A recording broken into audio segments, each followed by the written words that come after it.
দর্শক, সারা দেশে উদযাপিত হচ্ছে পবিত্র ঈদুল আজহা এবং পশু কোরবানিও চলছে। সেই সাথে পশু কোরবানি শেষে এখন চলছে বর্জ্য অপসারণের কাজও। এই বিষয়ে আরো তথ্য জানাতে আমাদের সাথে সরাসরি যুক্ত হচ্ছেন নারায়ণগঞ্জ থেকে সহকর্মী বিল্লাল হোসেন। বিল্লাল, নারায়ণগঞ্জে কেমন চলছে বর্জ্য অপসারণের কাজ? সিটি কর্পোরেশন কি ধরনের ব্যবস্থা নিয়েছে, কি তথ্য রয়েছে?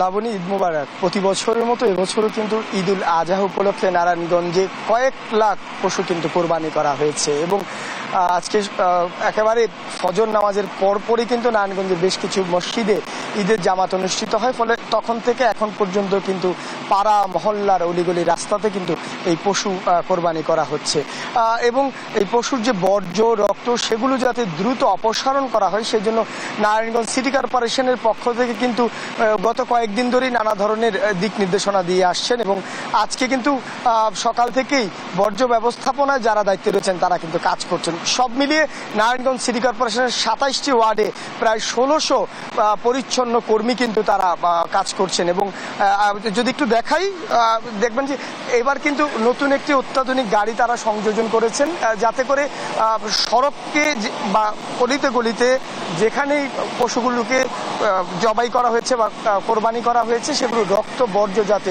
দ্রুত অপসারণ করতে পারেন সেই বিষয়গুলো মাথায় রেখেই সিটি কর্পোরেশন কিন্তু কাজ করছে। আমরা কি ধরনের বর্জ্য ব্যবস্থাপনার উদ্যোগ নেওয়া হয়েছে সার্বিক বিষয়ে জানবো নারায়ণগঞ্জ সিটি কর্পোরেশনের বর্জ্য ব্যবস্থাপনা কর্মকর্তা আবুল হোসেনের কাছ থেকে। প্রথমে আজকের ত্যাগের মহিমায় মহিমান্বিত পবিত্র ঈদুল আজহার শুভেচ্ছা জানাচ্ছি।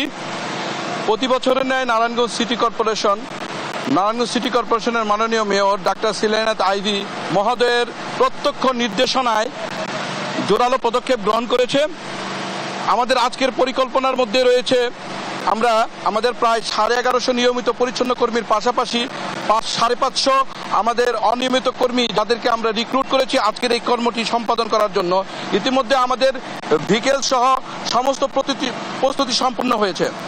ইতিমধ্যে আপনারা জানতে পেরেছেন যে নারায়ণগঞ্জ সিটি কর্পোরেশন এই বছর মাল্টি ইউটিলিটি ভিকেলস আমরা দেশীয় প্রযুক্তিতে নতুন করে সংযোজন করতে সক্ষম হয়েছি এবং যার মাধ্যমে নগরীকে আমরা আগামী 24 ঘন্টার মধ্যে ইনশাআল্লাহ পরিষ্কার পরিচ্ছন্ন করতে পারবো বলে আমরা বিশ্বাস করি।